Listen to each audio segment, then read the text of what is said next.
First ever factory outlet Mukunda jewelleries Kukatpally Khammam Kothapet Somajiguda Hanamkonda and Suchitra.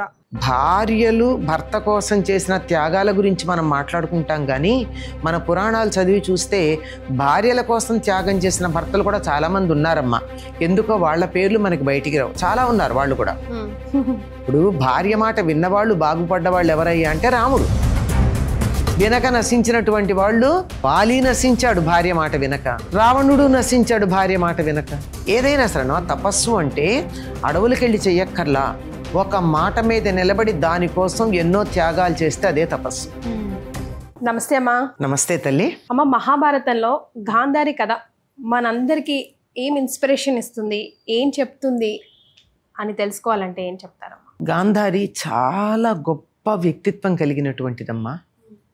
చాలా అసలు గాంధారి అనంగానే మొట్టమొదట నాకు గుర్తొచ్చేదంటే యతో ధర్మస్తతో జయ అన్నది ఆవిడ.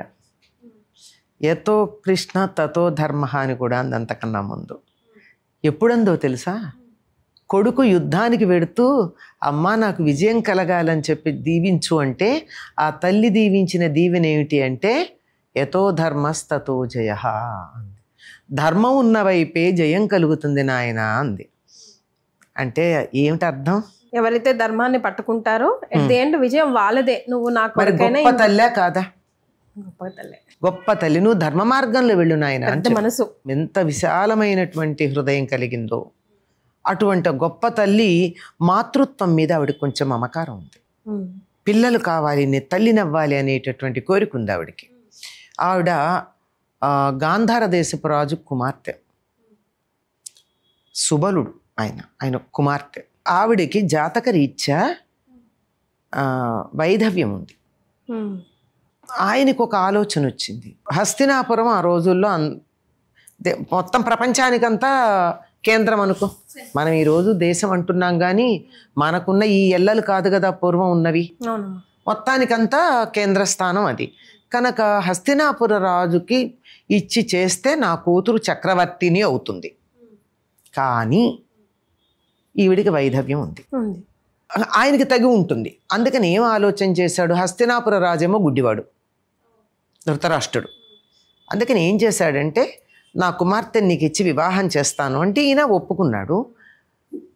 దానికి గాను ఈవిడికి వైధవ్యం ఉంది గనక ముందు ఒక గొర్రెపోతుకిచ్చి ముహూర్తానికి కళ్యాణం చేశారు. ఓకే, అది చనిపోయింది. తర్వాత ధృతరాష్ట్రుడికి ఇచ్చి వివాహం చేశారు. అంటే ఆ దోషం పోవడానికి, దోష పరిహారార్థం. అదే తర్వాత వీళ్ళు ఒకడనొకడు తిట్టుకోవడానికి కూడా ఉపయోగపడింది. అది అంటే విధవాపుత్రుడా అని వీళ్ళని అనడానికి ఉపయోగపడింది. అలాగా ధృతరాష్ట్రుడికి తెలుసు ఇందులో తప్పేం లేదు. ఇవన్నీ దాచిపెట్టేవిను దొంగతనాలుగా చేసేవేం కాదు. ఇప్పుడు ఏదైనా జాతకంలో దోషం ఉన్నట్టయితే పరిహారం చేసుకుంటారు కదా, ఆ విధంగా పరిహారం చేసుకున్నారు. అయితే సుబలుడు ఎట్లాంటి వాడంటే అసలు మాట అన్నాడంటే జరిగి తీరాలి కానీ ఎవరు ఏమిటి ఎందుకు అనడానికి వీలేదు. అంత చండశాసనుడు. ఓకే, వచ్చి చెప్పాట గాంధారిని నేను ధృతరాష్ట్రుడికి ఇచ్చి పెళ్లి చేస్తున్నాను అని. వాళ్ళమ్మ ఏడిచిందిట, గుడ్డివాడికి ఇచ్చి పెళ్లి చేస్తారా నా కూతుర్నని. గాంధారి తల్లే ఏడిచింది, ఏమిటిది అని అడగలేని పరిస్థితి. ఈ అమ్మాయి ఏమడుగుతుంది? అంతే, వెంటనే కళ్ళకు గంతలు కట్టుకుంది. నా భర్తకి లేనటువంటి దృష్టి నాకెందుకు అనుకుంది. ఇంకా అక్కర్లేదు నాకు. ఇప్పుడు సాధారణంగా ఎలా ఉంటుందంటే ఇవి మనకు కొన్ని భార్యలు భర్త కోసం చేసిన త్యాగాల గురించి మనం మాట్లాడుకుంటాం కానీ మన పురాణాలు చదివి చూస్తే భార్యల కోసం త్యాగం చేసిన భర్తలు కూడా చాలామంది ఉన్నారమ్మా. ఎందుకో వాళ్ళ పేర్లు మనకి బయటికి రావు, చాలా ఉన్నారు వాళ్ళు కూడా. అనేక కారణాలు ఉన్నాయి దీనికి. ఒక కుళ్ళు కుతంత్రం మొదలైనటువంటివి ఎన్నో ఉండుంటాయి అనుకుంటాను నేను. చదివినప్పుడు ఆశ్చర్యం కలుగుతూ ఉంటుంది, ఇవి ఎందుకు బయటికి రావు అని. సరే, ఈవిడ కళ్ళకు గంతలు కట్టుకుంది, ఆవిడని ఇచ్చారు, వివాహం చేశారు. ఆవిడతో పాటు ఆవిడ చెల్లెళ్ళు కూడా ఉన్నారు. మొత్తం అందరినీ హస్తినాపుర రాజుకి ఇచ్చి వివాహం చేశారు. దోష నివారణ చేశారు కదమ్మా, మరి ఎందుకు డిసైడ్ అయ్యాడు? దోష నివారణకు కూడా అంగీకరించిన వాళ్ళు ఉండొచ్చు. ఈయనకి ఇష్టం ఏమిటంటే తన కూతురు చక్రవర్తిని అవుతుందని, చక్రవర్తి భార్య అవుతుందని. ధృతరాష్ట్రుడితో పాటు సింహాసనం మీద గాంధారి కూడా కూర్చుంది. మీరు ఎప్పుడన్నా గమనించండి, మనకి రాజుతో పాటు రాణిగారి కూడా సింహాసనం మీద కూర్చునేటటువంటి పద్ధతి ఉంది మన దేశంలో. అవునమ్మా, అలా కూర్చునేది. అది చాలా ఆయనకి. అయితే ఈవిడకుంది ధృతరాష్ట్రుడు ఎందుకు అంగీకరించాడు ఈ దోషం ఉన్నా, దోషమే కదా అమ్మాయిలో ఉన్నది. మరి ఇంత చక్రవర్తి తనకి కళ్ళు కనపట్టలేదు కదా అని చెప్పి అలాంటి వాళ్ళని దోషం ఉన్న వాళ్ళని అయితే ఎలా చేసుకుంటాడు అందులో ప్రాణానికి ముప్పు కదా. అది ఎందుకు అయిపోయింది, దోష నివారణ అయిపోయింది. అయినా కానీ ఎందుకంటే ఈవిడ ఒకప్పుడు దుర్వాసుడికి సేవ చేసింది వాళ్ళ ఇంట్లో వస్తే. మన పద్ధతి ఏమిటంటే ఇంటికి ఎవరైనా గౌరవ అర్హులు వచ్చినట్టయితే ఎంతమంది దాసదాసీ జనాలున్నా అందించటమే తప్ప వాళ్ళకి నేరుగా సేవ చేయడం ఇంట్లో పిల్లలు చేయాలి. ఓకే, అది పద్ధతి, వాళ్ళ పట్ల మనకున్న గౌరవం చూపించటం. అందుకని ఈ అమ్మాయిని నియోగించారు. దుర్వాసుడు లాంటి వాడికి కోపం రాకుండా చక్కగా చేసుకొచ్చింది ఈవిడ. అంతా అయ్యి పెడుతూ నీకేం కావాలి అంటే నాకు 100 మంది కొడుకులు కావాలని అడిగింది. 100 మంది కొడుకులు కావాలి అని అడిగింది. అంటే అంతమంది తనకి తల్లి అనిపించుకోవాలని అంత కోరిక. 100 మంది కొడుకులు ఇచ్చాను పో అన్నాడు. దుర్వాసుడి యొక్క వరం వల్ల 100 మంది కొడుకులను కనే అర్హత ఉన్నది కనుక గాంధారిని ధృతరాష్ట్రుడు ఇష్టపడి చేసుకున్నాడు. ఎందుకు ఇష్టపడి చేసుకోవాల్సి వచ్చింది? వీళ్ళ వంశం ఎప్పటికప్పుడు ఇంకోళ్ళ వల్ల పెంపొందాల్సి వస్తుంది. ఇప్పుడు ధృతరాష్ట్రుడు పాండురాజు ఎలా జన్మించారు? అంబికకి అంబాలికకి ఎలా జన్మించారు? వ్యాసుడి యొక్క అనుగ్రహం వల్ల జన్మించారే తప్ప భర్తలు పోయిన తర్వాత జన్మించారు వాళ్ళు, సంతానం లేకుండా ఆయన చనిపోతే. మరి అటువంటిది వంశం అభివృద్ధి చెందాలి అంటే పిల్లల్ని కనగలిగినటువంటి అమ్మాయి కావాలి. ఈ మాట ఇప్పుడే కాదండి, మొన్నటి దాకా కూడా రాజవంశాలు ఎవరైతే ఉన్నారో వాళ్ళంతా కొడుకులు పుడతారు అన్న జాతకంలో ఉన్న అమ్మాయినే తమ రాజకుమారుడికి ఇచ్చి వివాహం చేసేవాళ్ళు, వంశాభివృద్ధి కోసం. 100 మంది కొడుకులు ఎలాగో దుర్వాసుడి యొక్క వరం వల్ల సిద్ధంగా ఉన్నారు గనక ఆవిడ్ని వివాహం చేసుకున్నాడు. కానీ ఈయన సింహాసనం మీద కూర్చోవడానికి అర్హత లేదు, గుడ్డివాడు కదా. గుడ్డివాడు కానీ అంగవైకల్యం ఉన్నవాడు కానీ సింహాసనం మీద కూర్చునే అధికారం లేదు. మరి ఆ విషయం ఆయనకు తెలీదా? తెలుసు. కాకపోతే పాండురాజు ఏం చేశాడంటే, చిన్నవాడు, ఆయన నేను యుద్ధం చేయడానికి ఎడతాను, నా రాజప్రతినిధిగా నువ్వు సింహాసనం మీద కూర్చుని రాజపరిపాలన చేయమని అన్నగారిని సింహాసనం మీద కూర్చోబెట్టి వెళ్ళాడు. అన్నదమ్ముల ప్రేమలు ఎలా ఉన్నాయో చూడండి. అలా వెళ్ళినటువంటి పాండురాజు యుద్ధాలు చేసి దేశం 4 మూలలా గెలిచి వచ్చాడు.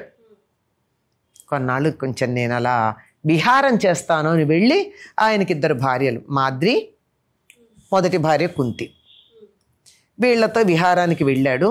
అక్కడికి వెళ్ళినప్పుడు అక్కడ ఋషి అయిన భార్య లేడి రూపంలో విహారం చేస్తూ ఉంటే ఈయన బాణం వేసి, రాజు కదా, బాణం వేసి దాన్ని కొట్టాడు. అది కొట్టడం ఎక్కడా?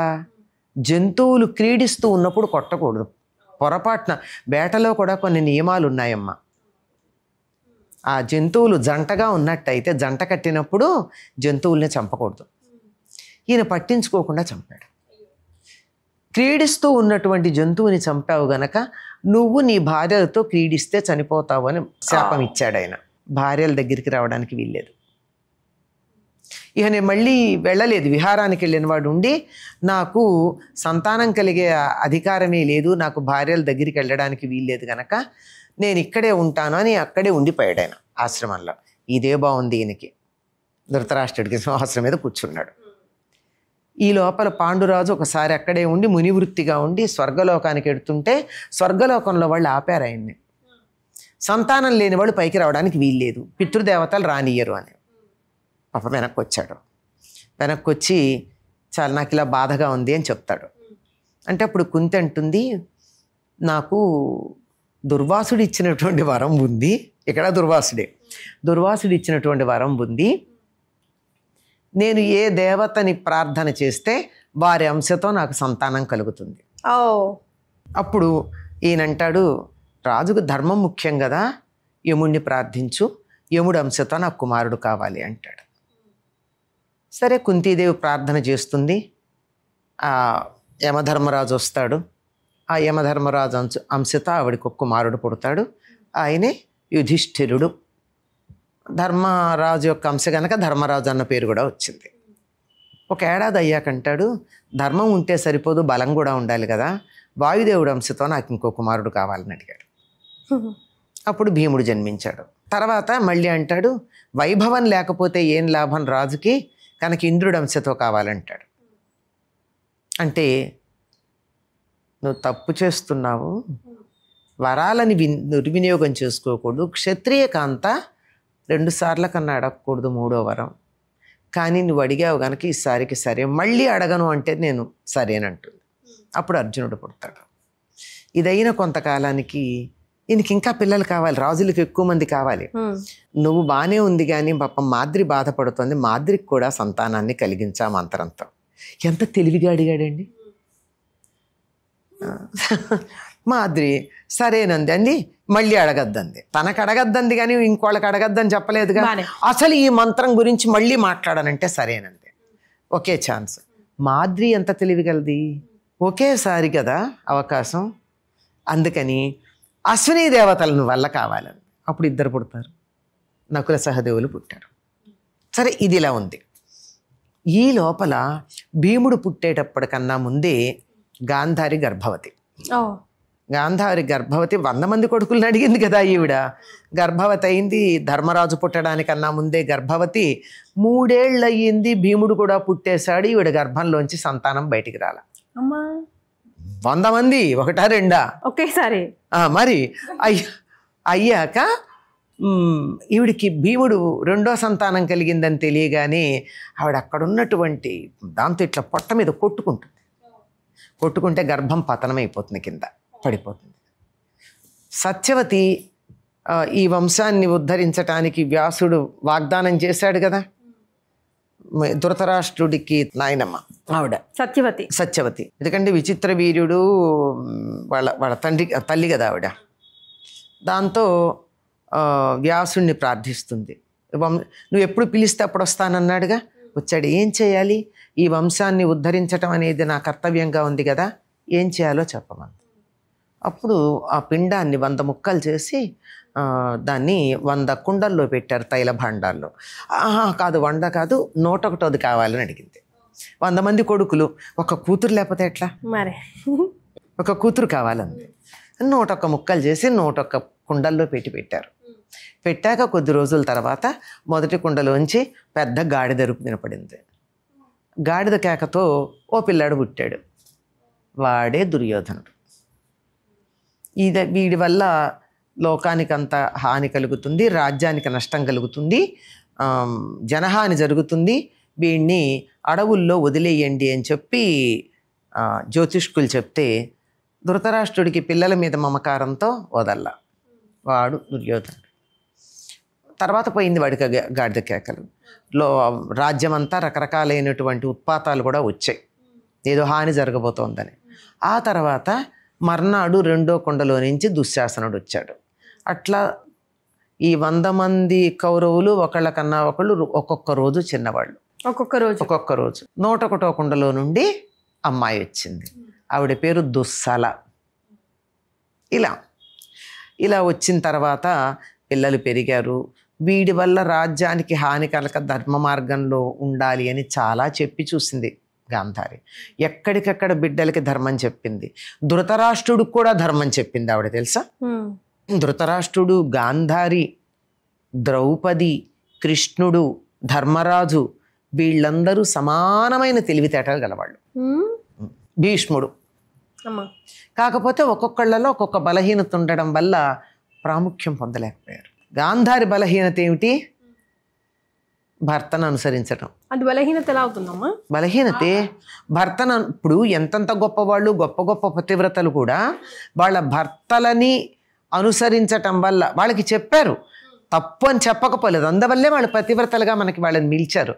భర్త తప్పు చేయమంటే చేయడం కాదు, భర్త తప్పు చేస్తుంటే సరిదిద్దే ప్రయత్నం చేశారు. వాళ్ళు వినకపోతే ఏం చేస్తారు?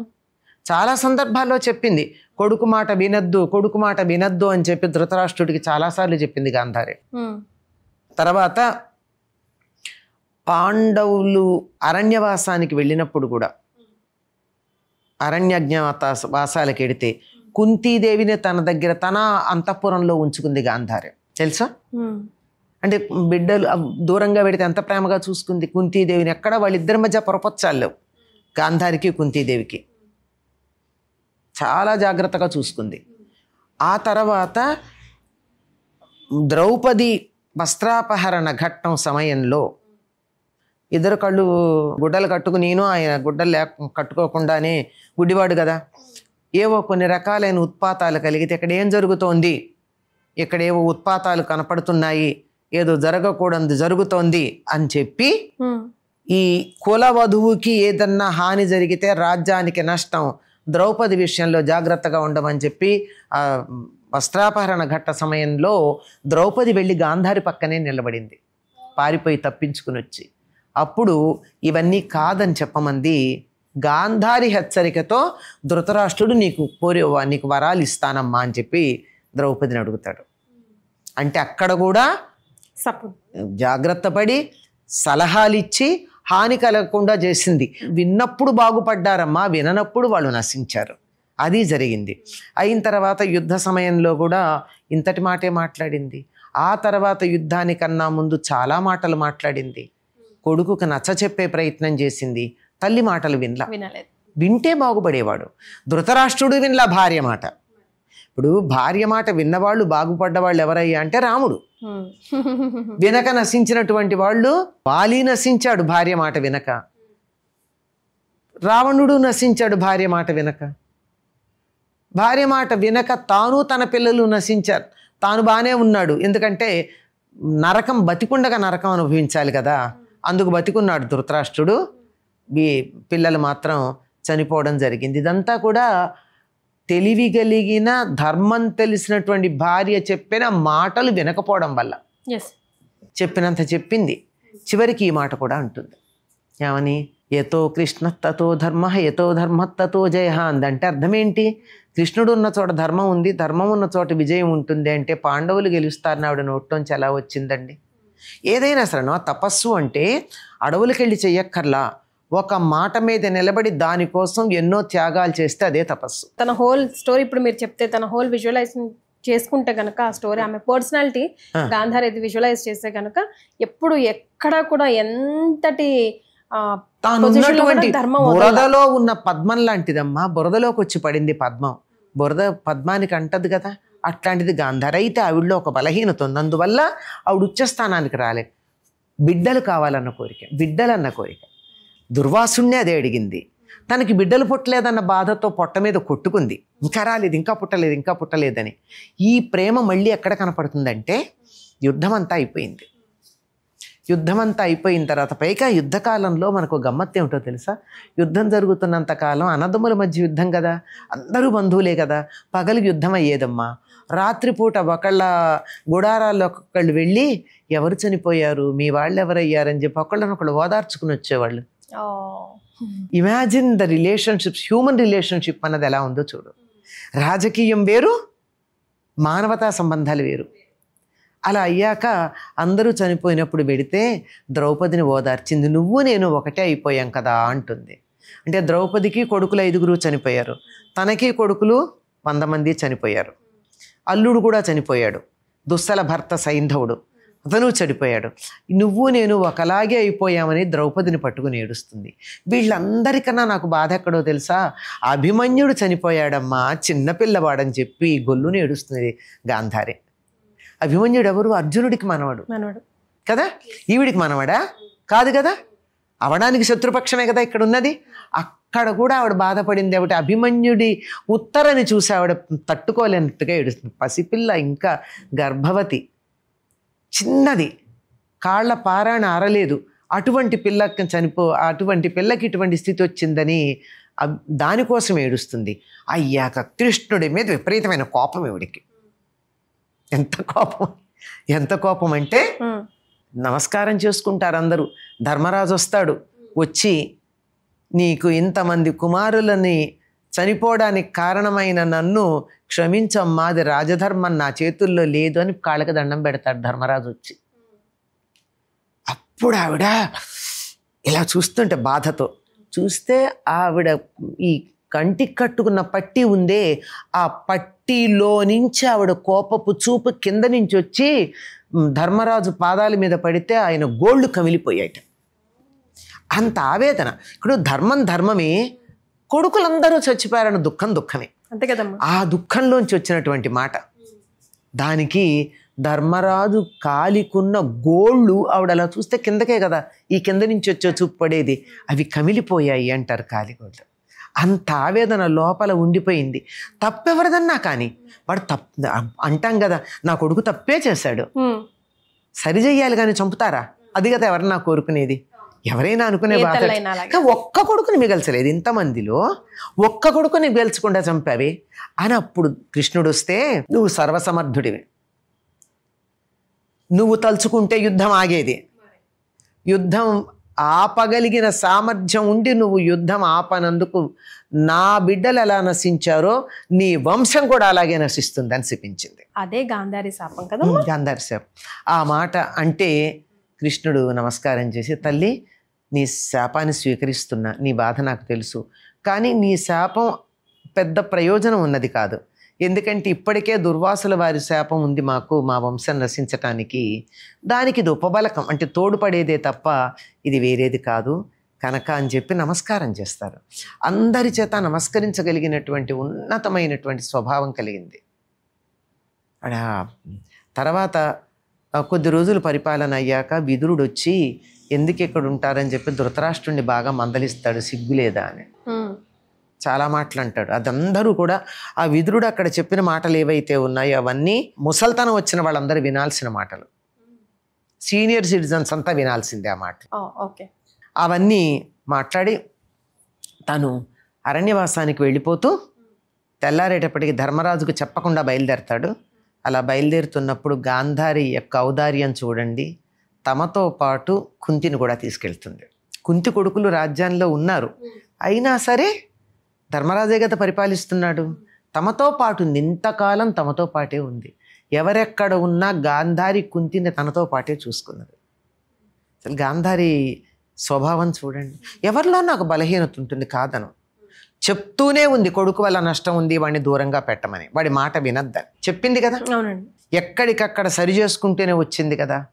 మొదటే వినుంటే బాగుండేది, తోటకూర నాడే చెప్పకపోయావా అన్నట్టు దుర్యోధనుడు మొదటిసారి అహంకారంతో తప్పు చేసినప్పుడే ఈవిడ చేసినటువంటి హితబోధ విని ధృతరాష్ట్రుడు దుర్యోధనుడిని మందలించుంటే ఇంత పరిస్థితి వచ్చేది కాదు కనుక ఎంత గొప్ప వ్యక్తిత్వం మా గాంధారిది. సో గొప్ప మంచి పర్సనాలిటీని ఈరోజు మనం ఇన్స్పైరింగ్గా తీసుకొని గుర్తు చేశారమ్మా. ధన్యవాదాలు. నమస్తే అమ్మా.